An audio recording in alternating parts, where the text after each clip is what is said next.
To SoFi Stadium for our Rams pregame show. It's presented by YouTube TV. It's a spectacular December Sunday here in Inglewood, 70 degrees as we get set to kick off Week 15 against the New York Jets. I'm JB Long, my partner Maurice Jones-Drew, and coming up in just a bit, we'll be joined by our Super Bowl champion DeMarco Farr and team reporter Serena Morales.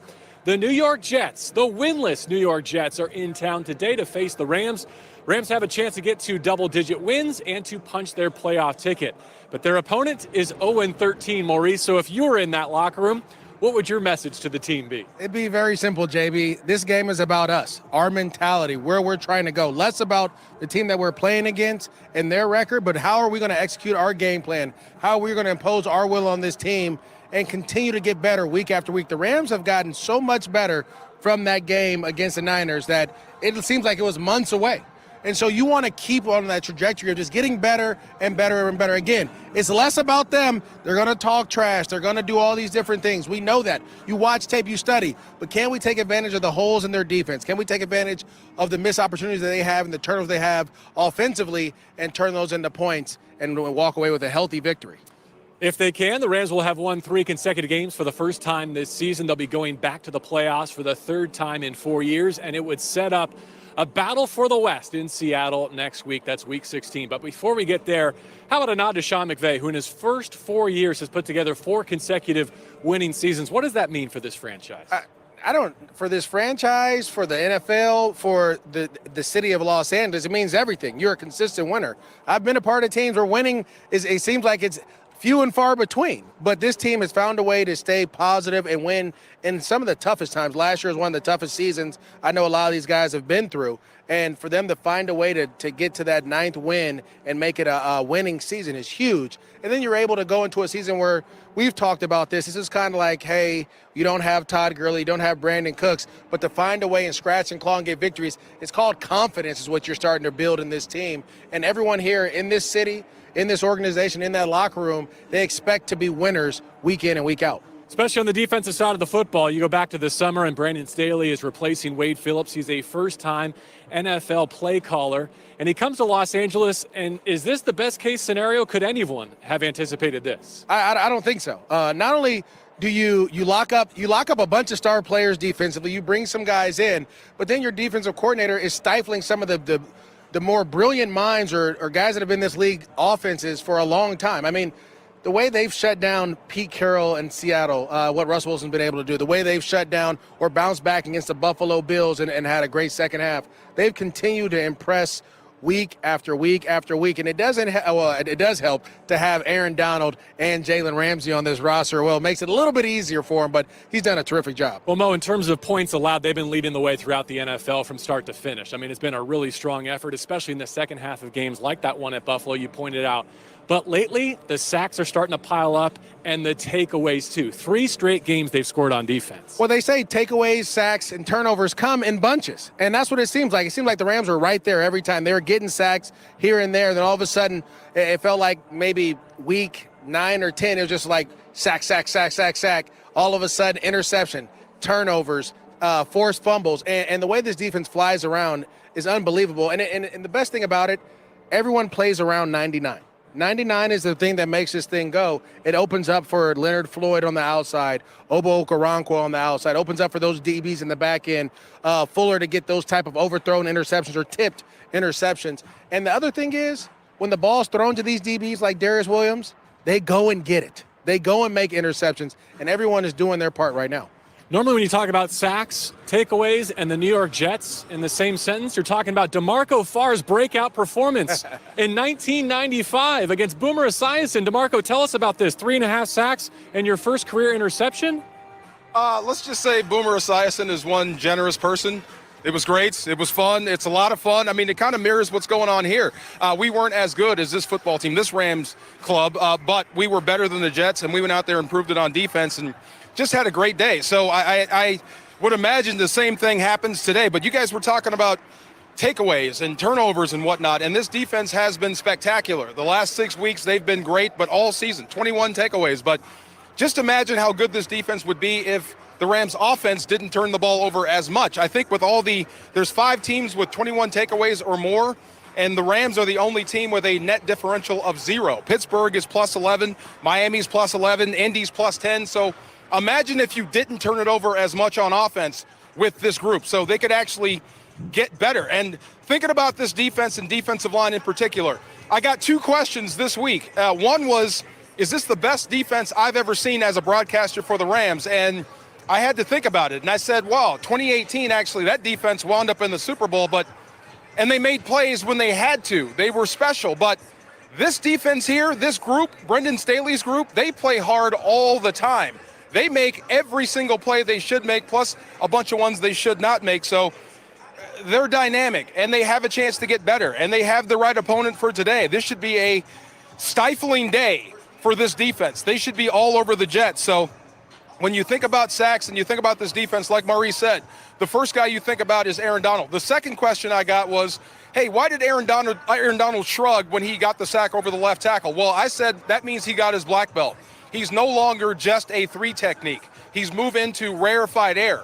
He's moved into Reggie White land, Bruce Smith land, Joe Klecko. If you don't know who Joe Klecko was, Joe Klecko played for the Jets back in the 80s. He made the Pro Bowl at 3 different positions: defensive end, 4-3 tackle, and a 3-4 nose tackle. He's special. Aaron can get you from just about anywhere. So that shrug meant I just beat a left tackle on the outside. So you can't key on him, or you have to as an offense. But I know we have a rule down here. We're not supposed to cheer. But when Michael Brocker's got that double, the rare double, that second sack, I almost lost my mind because it's great watching his maturation. He's getting better in his 9th season. So this defense, this entire group of defensive line have been playing great. The linebackers have been playing great. The corners are special. This defense has a chance to be special. And I'll leave you with this, guys. Being number 1 on defense in Week 13 is good. If you want to be great, you've got to finish it off. You've got to outpace Pittsburgh. You've got to outpace Washington. You've got to outpace all others in the top 5. So how do you do that? You take care of the Jets. You keep losing teams losing. This team should not move the ball against you because you're a better defense. Go out and play like it, led by Aaron Donald. Should be fun today. Yeah, you're right, DeMarco. They got 3 points on their opening drive in Seattle last week, did not score for the rest of that game. Back with Maurice Jones-Drew, JB Long here at midfield at SoFi Stadium. One point I want to revisit there that DeMarco just made. The Rams are even in terms of turnover differential despite all their takeaways in recent weeks and 3 straight games scoring on defense. You're not supposed to get 10 wins. You're not supposed to win a division when you're even in that turnover margin, but here the Rams are. And I want to talk about what they're doing offensively because it seems like they're starting to play to their defense's strength. And last week against New England, loading up with 2 tight ends and running the football the way they did, maybe the latest and greatest example. Yeah, it's always tough as an offensive play caller and head coach to say, I have to put my offense to the side and let the defense win games. That's a tough pill to swallow because let's just be honest. Sean McVay, since he's been here, the offense has been the favorite child. It's been the favorite side of the football that he wants to go. He wants to score points. He wants to do certain things. It just so happened that this season, the defense is playing lights out and the offense is struggling. But you know what? You talk about maturation of all these other players. Let's talk about the head coach. Now, he's matured to understand, hey, we can win the game by 1. This isn't college football. We don't have to put up 45 points. We don't have to do any of that. And yes, when your offense starts to struggle, unlike in Miami, where you just kept throwing the ball, you learn from that situation. As soon as your offense starts to struggle, you turn around, you play field position, you hand the ball off, and you get your quarterback back in rhythm. And that's what you're talking about. And so, yes, you have an even differential in, turnovers and things like that. But they have found ways week in and week out to win. Sometimes it's the offense putting up points like it did against the Philadelphia Eagles. Other times it's the defense just being stingy and stifling. And then other times it's like Thursday night where they're both clicking. And all of a sudden it becomes a boat race. So you just want to continue to improve offensively, continue to play and coach the way you've been coaching, letting that defense win you games. And then eventually this offense will start clicking as a whole. And once that happens, it's going to be, lights out. And that's the point because in terms of point production, yeah, maybe they're not where they had hoped to be. But in a lot of other metrics like efficiency, this is still a top 10 offense. And their best may be yet to come. And I think Cam Akers' performance, rushing for over 170 last week, is indicative of that. Do they have a lead back now in the rookie? Oh, no question. I mean, I felt like they had one before. They just wanted him to get comfortable in the system to play fast. And Jared Goff said it best when he said, the other guys were just ahead of Cam Akers coming out of training camp. Now they're even. You see his ability and what he's able to bring to the table. I love the way he runs. He's patient. He's powerful. He breaks tackles. And the other thing about it is he's starting to pick up blitzes. And that was the one thing they were concerned about. He knows who he's blocking. He's getting in there. He's doing those things. Now the playbook can open up even more. All right, well, 'tis the season. We hope you're having a happy holidays. And as we check in with our team reporter, Serena Morales, the Rams, both on and off the field, are doing everything within their power to make sure it's a special end to 2020. For sure, they are. They're not just a football team. They do their part in the community, especially around the holidays. I'm giving away a couple gold stars ahead of today's game, starting with QB1, Jared Goff. He's done a ton with the Inglewood Unified School District already this season, but just recently partnered up with Lowe's and donated 2,000 Christmas trees to families who are in the Inglewood Unified School District. So shout out to Jared Goff, who's done a ton already this season and continuing to spread the joy during the holidays. And another gold star, I want to shout out to Gerald Everett, who actually rode around Ventura County and donated food to those suffering with mental illness. Just, again, something small but so big to those in need this holiday season. An honorable mention, Jalen Ramsey, who has done a lot in the community. I'm going to give him an honorable mention because it's also great that he gave as a gift to his fellow DBs. He gave dirt bikes to all of his teammates on the DBs and the secondary. So nice to be a Jalen Ramsey teammate. And then finally, I think Christmas came early for rookie Van Jefferson. He will be going against his father, Sean Jefferson, who is the assistant head coach for the Jets and the wide receivers coach. And he hasn't seen his father. He's excited to see him. Completely played it down. It'll be great to see my dad, but, at the end of the day, it's just a game. But I'm sure it'll be great to have his father on the field. And who knows, maybe we see a Van Jefferson touchdown today. Maybe Sean McVay has a little special something in the books for the rookie today's game. Serena, I like where your head's at when his family was in attendance for that game in Tampa Bay on Monday Night Football. It sure seemed like Sean McVay wanted to get his rookie in the end zone for the first time as a pro, and he did. All right, against the winless Jets, sometimes it can be a little bit difficult to amp up these matchups. A lot of them are in the Rams' favor, potentially all of them, but we found a couple, Maurice, to ask you about. How about the Jets on their opening drive? They've scored in 7 straight games. When they get the football first against this Rams defense, can Brandon Staley and company put an end to that streak? Well, that's one thing about Adam Gase. He has a great first 15 plays. I mean, he's going to dial it up. They're going to have all week to prepare for it. It's just their adjustments after they struggle.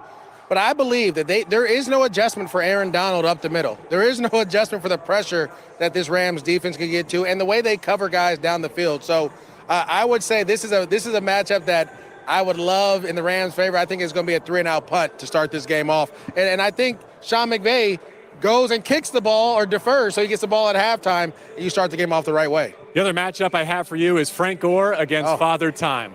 Would you believe he's the only active Jet who's made a Pro Bowl? That's how depleted their roster is. 16th season, 3rd all-time in rushing. I'm not going to lie. I know we're not supposed to go on the field and do those type of things, but I used to train with Frank Gore back in our heyday, and it's taken a lot for me not to go down there and hug him. Because what he's been doing, not only just playing the game, the person he is and the teammate he is, and what you hear out of the Jets organization locker room is he is their leader. He's the one that challenges guys to be better. All he wants to do is win, win, win. And so in this situation, it sucks that they're not winning, but he's playing his butt off right now. And at 37 years old, playing running back, who would have thought? I mean, it feels like him and Adrian Peterson are trying to duke it out for who can play the longest. I don't know why, but hey, keep it going. What's your excuse? Oh, listen, I met you. That's what happened. You ruined my football career, JB, and I appreciate you for that. On to bigger and better things. All right, let's send it over to DeMarco Farr. Let's see if he's got any matchup to keep an eye on. Well, yeah, I like what you guys had to say. It's the same as I said a few weeks ago or the last time out versus the Patriots, Jalen Ramsey versus boredom. There's no one out here to challenge, so turn him loose. Let's turn him into a defender, a corner/safety. Aaron Donald versus the entire offensive line, wherever he lines up, that's got to be a dominant win. But the only thing on the other side that gives me pause, and frankly, the only player I would want off that roster is number 95, Quinnen Williams. Wherever he lines up, inside or outside, whatever guard or on the center, you've got problems. So he's an Aaron Donald light. He's a guy that can absolutely give you problems and disrupt. He may not make the play, but he can blow it up. So number 95, Quinnen Williams versus whoever he lines up on the Rams offensive line, that's the matchup to watch today.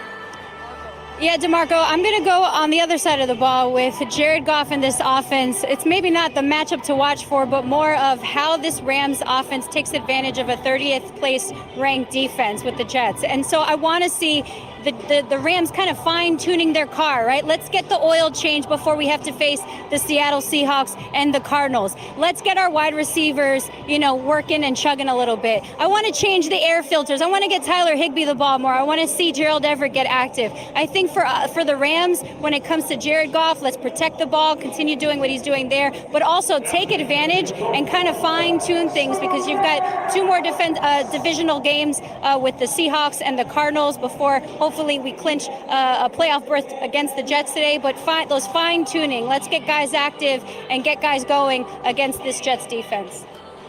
All right, thank you, Serena. I've got one more question for our team, but first, I know you had a follow-up for DeMarco. Yeah, DeMarco, how many Christmas cards did you send Boomer Esiason for that gift he gave you in '95? Every time I see him, Maurice, I give him a big hug. I was going to say, he needs a car. Let's just say Boomer Esiason. Boomer 1995 is a big part of my life. No question. 3.5 sacks in his first NFL interception. All right, let's go around the horn with this. The Rams have 19 rushing touchdowns so far this season, 18 passing touchdowns. So 3 regular season games to go. Will they rush for more scores than they throw for here in 2020? What say you? Oh, no, they're going to throw the ball. Down the stretch, the matchups for them are going to be throwing the ball. You have the Seahawks and the Cardinals after this game. You're going to take advantage of both those teams throughout in the air. But are you overlooking Jared Goff getting his Cam Newton, his Lamar Jackson on with 4 rushing touchdowns for the quarterback? DeMarco, what say you? I'll say passing touchdowns. I think you'll have more rushes than pass attempts. That might be a guarantee, but as far as touchdown passes, look, it's easier for receivers to get into the end zone than running backs. Yeah, I think we all agreed on this last game. But I am also agreeing with you guys. More passing touchdowns at the end of the season just because of the matchup. You got Seattle and Cardinals. And I think today we end up making up a lot of leeway with passing. I assume, again, what I just said before, Jared Goff really getting his wide receivers, his tight ends more active in the pass game. So I'm actually seeing way more passing touchdowns. And again, Van Jefferson, let's go. You're going against Pops today. Let's see what you got. All right, 2015 and 1998, the last couple of times that the Rams have rushed for more scores than they've thrown for in a season. Final thoughts, Maurice Jones-Drew. Again, this game is just about you. Can you come out here and execute your game plan? Can you play pitch and catch? Because they'll play a lot of zone. And then defensively, continue to be that dominant force. Nothing should change. Bring your own intensity, bring your own effort, and let's go. It's a B.O.B. Bring your own bottle this one. You better create fun on your own. Trying to punch a playoff ticket and set up a de facto West Championship game next Sunday in the Pacific Northwest. Thank you for watching our Rams pregame show presented by YouTube TV. Kickoff is set for 1:05 on Fox. You can also watch more than 85 top channels, including today's Rams game, live on YouTube TV. Game availability is subject to your local market. For MJD, for DeMarco Farr, for Serena Morales, I'm JB Long. Enjoy the game. Jets and Rams from SoFi Stadium.